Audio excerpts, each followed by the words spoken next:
সর্ববিষয়ে আমরা এমনই একটা পজিশনে আছি যা এ দুঃখের কথা ভাষা প্রকাশ করা যায় না।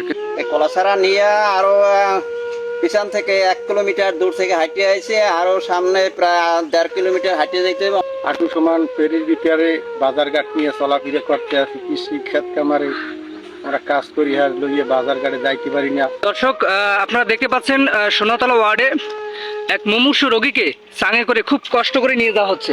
এরকম এটা শুধু আজকেই নয়, এটা নিত্য দৈনিকের ঘটনা। এই রাস্তাটি দিয়ে আরও পেছনে 2 কিলোমিটার পথ অতিক্রম করে কিন্তু শরণখোলা স্বাস্থ্য কমপ্লেক্সে এই মুমূর্ষু রোগীকে সাঙে করে স্থানান্তর করা হচ্ছে।